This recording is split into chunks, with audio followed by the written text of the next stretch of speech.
So in the previous videos, we've gone through all of the prep steps and information you need to get started on sewing your first knit shirt. Today we're actually going to cut and sew it up. I am going to be using just cotton lycra jersey in 2 colors. I have this kind of ocean stripe print for the bodice and solid red for the sleeves and the neckband. I am just going to use regular cotton lycra for the neckband instead of ribbing or some other different kind of material, just to make it simple. And I will only be using my sewing machine, basic zigzag stitch, to piece everything together. So first thing to do is to cut out your pattern. I'm going to be using the Nico Raglan by Jaylee, but you can also find free patterns for a Raglan shirt as well. You can just Google free PDF pattern Raglan and find one if you don't already have one purchased. And I'm using a projector to cut mine out, so very first thing I always do is calibrate, just turn on the grid and make sure that it's still to scale and proportional. And so now I'm ready to cut. I'm making a size 4 toddler shirt for my son, and your pattern should tell you how much fabric you need for the various sizes. Right now I'm just trying to get the stripes aligned. If you're cutting it tight on the amount of fabric you have, like here I've got this all the way down to where the print starts and it's almost at the very top edge there, I would cut the back first, because usually the back is a little bit taller than the front. So if you can squeak the back out, then you're going to be fine with the front. These little notches are helpful to tell the front from the back, so I would kind of cut around that notch so that you can tell which side of the sleeve goes on the back and which side goes on the front. Since my fabric has stripes, I'm going to try to match those up a little bit by checking the point, the armpit, and kind of the bottom where I should be lining things up here. So armpit should be about 1/4 inch of the lighter stripe. Okay, then get my 1/4 inch of the light stripe in the armpit there. And then just to be extra sure, you can always overlap the piece you've already cut. Again, this is kind of an extra step that you only need if you're trying to be really careful to match your stripes on the front and the back. Okay, have the stripes in the same position from the armpit down. I usually don't cut the notches on the front, just because if I already have them cut on the back, then that would be redundant to have it also on the front. The front has usually a little triangle notch and the back has a wider, like, double triangle. So you can tell them apart if you cut both. I just don't feel like you need to cut both, because if I have the back labeled, then I can tell which side is the back. Next, I'll cut out the sleeves. For a Raglan sleeve, you need to cut out 2 mirror shapes of the same pattern.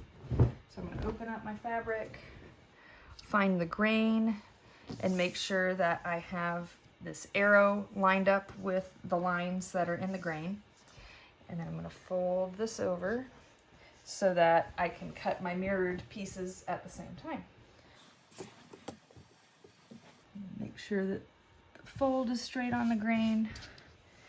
Get any of the wrinkles out. Sometimes even when I'm cutting a curve, I like to put my quilting ruler down nearby just to hold it kind of like a weight to prevent it from getting stretched out as I cut those curves.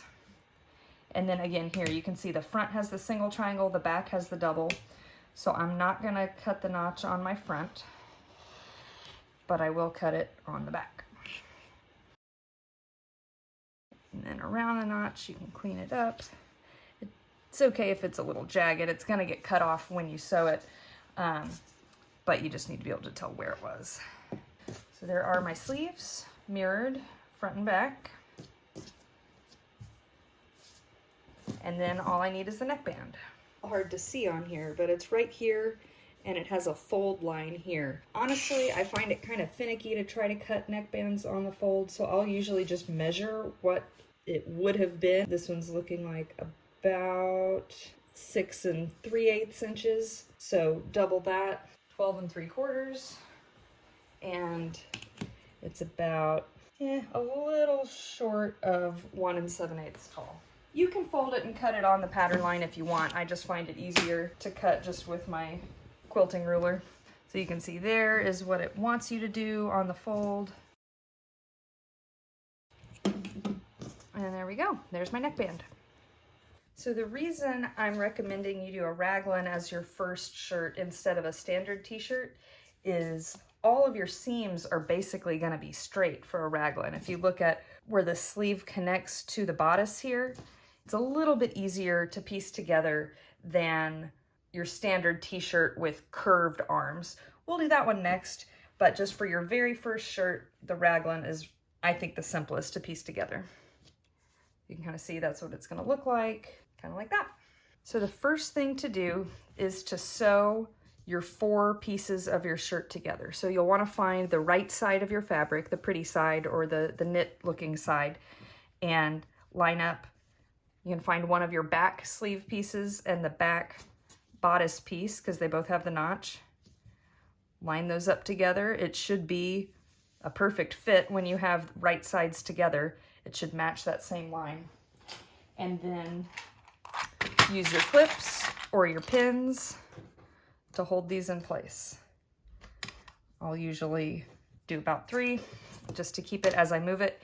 And you could go to the machine right now and sew that one line, come back and pin the next one, but I'm honestly impatient, so I like to just do all my pinning at the same time. So here I'm gonna pin the other sleeve to the other side.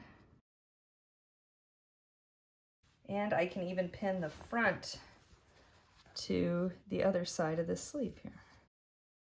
So one way you can do this is to pin the 4th side too, and then you end up with kind of a circle of your shirt, and then you have the neckband that you need to attach in the round, because it would be a closed circle if you sewed all 4 sides.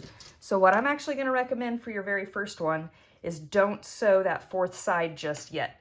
Leave it like an open circle. So you'll sew sleeves onto both sides of the front and one side of the back. Then that makes it a little bit easier to attach the neckband, because you can give it a little bit of stretch, sew it all the way around like that, and then sew that side closed. So again, just making it one step easier for your very first shirt. The downside of doing it this way is you will have a little bit of a bump on your collar from where that seam goes all the way to the top edge, but it really won't be noticeable. And some raglan patterns even have the instructions written to do them this way. So go ahead and sew 3 lines here, both sides of one sleeve and one side of the other sleeve. So I've got my machine set up with red thread in the bobbin and the top thread, since the red is going to be the more obvious of the 2. You'll also want to check your pattern for what the included seam allowance is. This particular pattern has a 1/4 inch seam allowance. I have some seam guide tape here on mine, so I can really easily see exactly where 1/4 inch is and just line up my fabric with that little yellow line. Your machine may have, lines on it itself. And then I'm also going to switch over to a standard zigzag stitch. And take my clips out of the way. I've got my walking foot on there and a ballpoint needle, as we talked about in the other video. And then I'm just going to stitch along these 3 sides.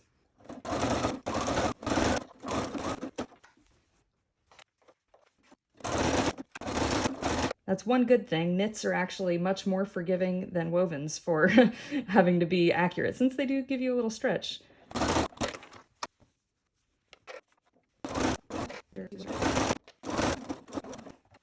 So now we have this kind of U-shaped piece with all 4 of our sleeves and front and back connected. So next we will do the neckband. I recommend pressing it with an iron first, just to give you a crisp line. So you'll fold it in half long ways with the right side facing out, so that's the side you're gonna see on the front and back, and just iron it in half like that. All right, here it is ironed in half. Before you iron, you can also make sure you double check your fabric's care instructions. So if you're doing cotton lycra like this, you can iron it on the cotton setting with steam just fine. If you're using something like double brush poly, you probably want to use a lower temperature, or you might kind of scorch the fabric. So just check what the proper care is for the fabric you're using. So if we were going to attach this in the round, what you would do is open it up, put the short ends together, and sew that 1/4 inch down, which would give you a circle of your neckband. Then you could clip it at 4 points around the circle, stretch it as you sew, and attach it in the round. I'll do another video showing that, but for today we're going to do it the straight way, which is a little easier. And I'm just going to clip it at the end here. I'm putting right sides together here, so the band, there isn't really a right side, they're both right sides since it's folded, unless your fabric's directional, and then you would want to check which way was going to be right side up when you flip it up. But you want to do this against the right side of your fabric so that the seam will be on the inside. Clip the 2 ends, or pin, and then you'll tell when you get to this point that the neckband is shorter than what you're trying to stitch it against, right? So you will need to kind of stretch it a little bit. And you can either do this stretch as you go and just kind of feel that tension. You only want to stretch the band. You do not want to stretch the main piece at all, or it's going to give you a wavy, kind of wiggly neckband. So only stretching the neckband. And I find it easier to put the neckband on top when you're sewing this, so you can really have eyes on that you're only stretching the top and not accidentally stretching the bottom. You can do that and stretch it as you go, or for some extra assurance, especially if it's your first one, I would kind of stretch it, find that middle point there, clip it there, so you have kind of some markers of where you're trying to, how much you're trying to stretch it by. Then you can do one more if you want to 1/4 it. So I'm just stretching it out, holding where it would be the middle when it was fully stretched, and pinning right there. Okay, so then that shows you that's about how much I need to stretch it by. I'm going to get my seam started here. Again, it's at the 1/4 inch line, still with a zigzag stitch.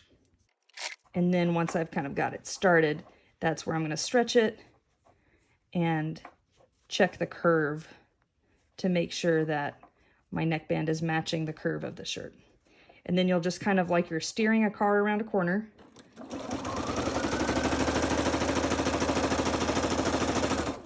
feed it around, removing your clips as you get to them, and then making sure you've got that consistent stretch as you go around.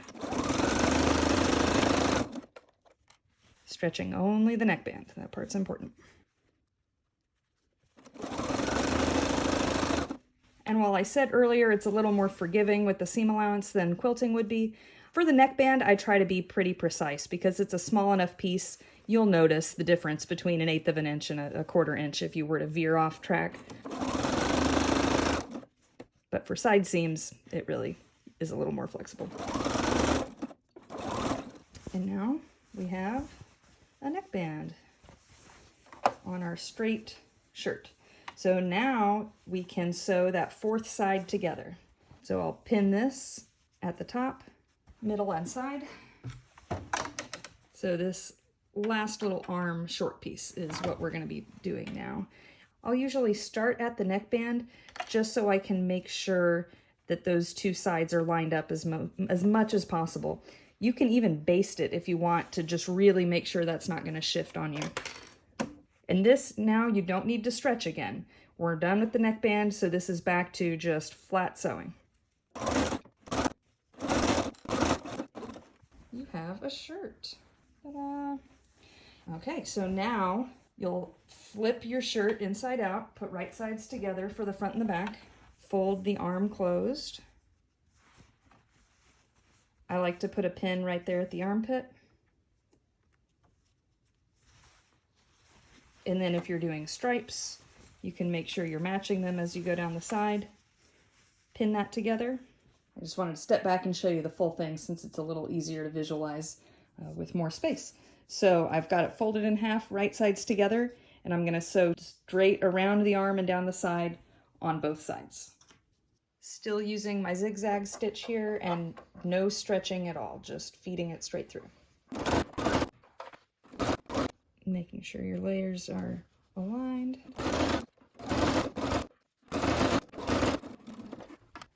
All right, there's one side down. I could have switched to a blue thread for the sides here, but it's hardly going to be visible from the front, so it doesn't really matter.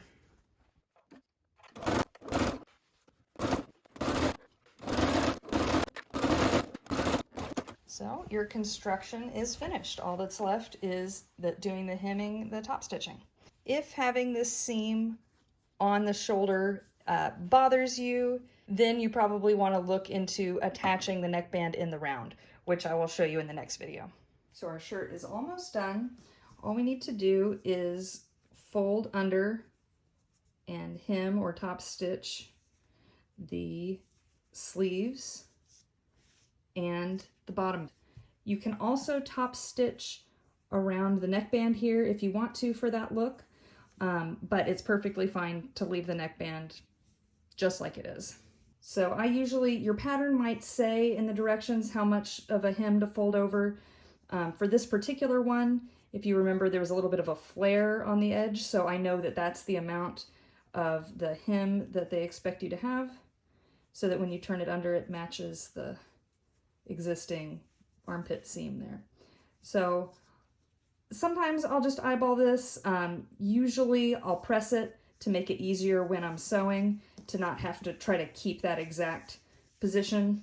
So I'm gonna fold these hems under, iron them where I want them to be.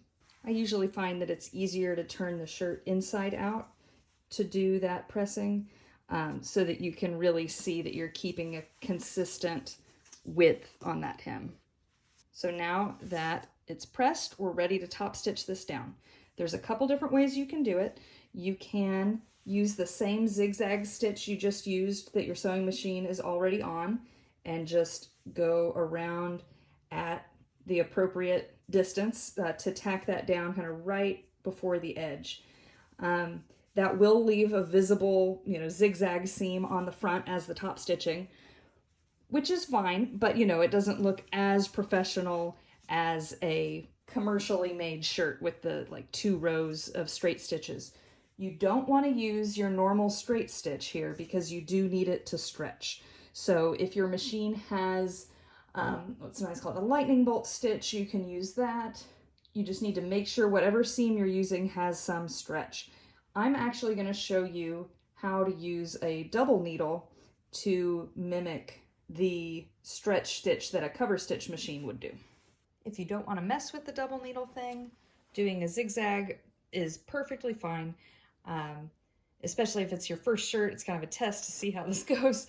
Don't feel bad using a zigzag. But if you want just a little bit of extra, or you're ready to kind of move to the next level of finishing, then here's how you set up a double needle.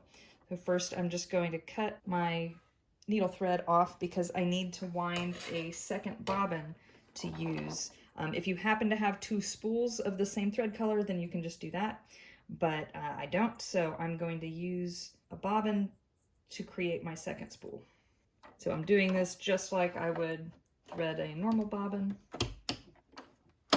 And then instead of putting this in the bobbin holder like you typically would, my machine actually has a second little peg here.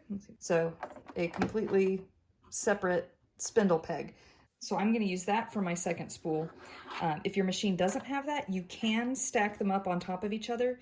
You just want to make sure that they're going 2 different directions. So one is winding clockwise and the other one is winding counterclockwise.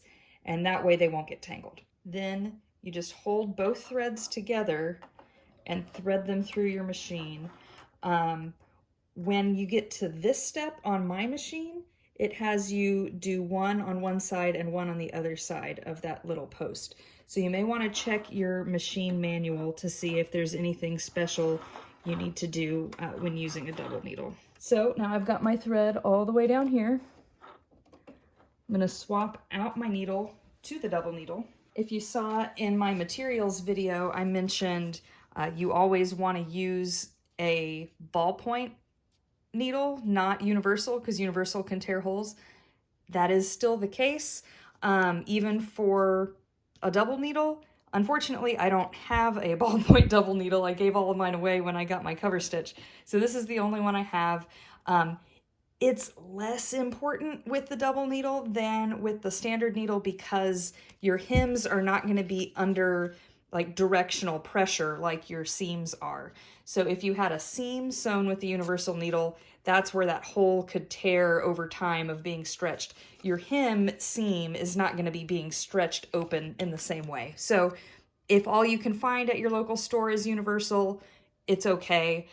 You can order ballpoint ones online that will technically be better, but just FYI, since I specifically called that out in my previous video, I wanted to explain what was going on here.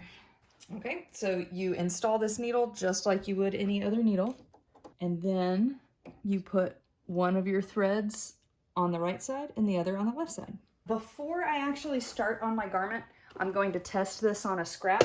Depending on your machine, sometimes the tension on the bobbin needs to be adjusted.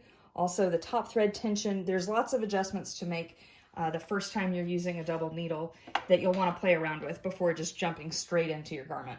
Luckily, I've got scraps from the fabric I just cut, so I'm not going to bother ironing this. I'm just going to fold it over and see what we're looking like straight out of the box here. You do not want the zigzag for your double needle. Just want to go back to your straight stitch. And even though your needle's moving in a straight stitch, it's still going to have stretch because of how that bobbin thread zigzags across the back. And I'll show you in a second here. So this is just a test on a scrap to see how my tension is without any adjustments. So you can see that actually looked pretty good even without changing anything. It does 2 straight rows of stitches on the front. I'm actually going to make my stitch length a little bit longer. And then on the back, the bobbin thread zigzags back and forth between them. So if your tension isn't quite right, you might notice that there's some tunneling here. When I pulled it to cut the thread, it pulled the bobbin thread a little bit, and that'll show you if I do that manually here. That's what tunneling looks like. If it looks kind of puckered like that, that means your bobbin tension is too tight compared to your top thread tension. So on a tiny little swatch like this, you can kind of just stretch it back out to flatten it out, but you're not going to want to do that all the way around your whole garment. So if you are seeing some tunneling, you can try either tightening your top thread or loosening your bobbin tension, which usually means opening up the bobbin case, and there's a tiny little tension screw on there. So a lot of people have a separate bobbin casing they use just for their double needle so that they don't have to mess with their normal bobbin casing. So if you try adjusting the top thread tension and that's good enough, then I would probably recommend just sticking with that. Don't mess with your bobbin tension unless you really can't get a decent result without it. I think that looks perfect. So this top one, the one closer to the edge, is the one I just did with a little bit longer stitch and a little bit higher tension on the needle. Great, so now I'm ready to do my hems. I like to do my sleeves with the shirt inside out so that I have a little bit more room to play with. I usually start right at the seam, right around 3/4 of an inch, looks like what I folded. And then by sewing it with the foot kind of inside the sleeve, then you have plenty of room to work with. No stretching here, again, just feeding it through. You'll overlap it a little bit. I usually don't lock it in place. I'll just pull the tails to the back and tie a little knot. First of all, there's the back. If you don't like this little tiny bit of extra flap that there's sometimes, you can trim it. Just be very, very careful because it's so disappointing to accidentally clip the front and then have a little hole. So I usually don't bother messing with that tiny little bit of flap. Maybe on these seams, I might trim it up with a rotary cutter or something just to make it look a little cleaner. But they don't really matter either. You can leave them just like they are. If you want those inside seams to look a little bit nicer, you can check if your machine has an overlocker foot. If it does, you can use this to stitch over the edge of the seam here so it looks more like the finish that a serger would do. And then from the front, ta-da, like your standard sleeve. I'm going to change my thread color for the bobbin and both top spools to either a white or a light blue to match this stripe on the bottom hem.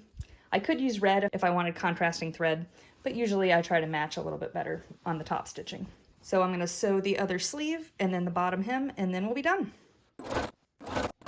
You can also kind of use your finger here to feel where that edge of the hem is and make sure it's lined up with the left needle, or a little bit to the left of the left needle, so that both needles catch both layers.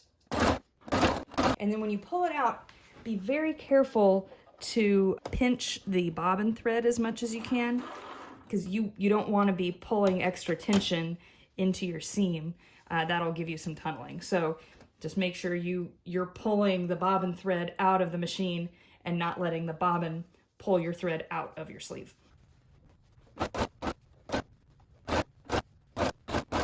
So after I finish my hems, I always take a peek at the inside, look all the way around, make sure I actually caught the edge the whole way. This one's looking great.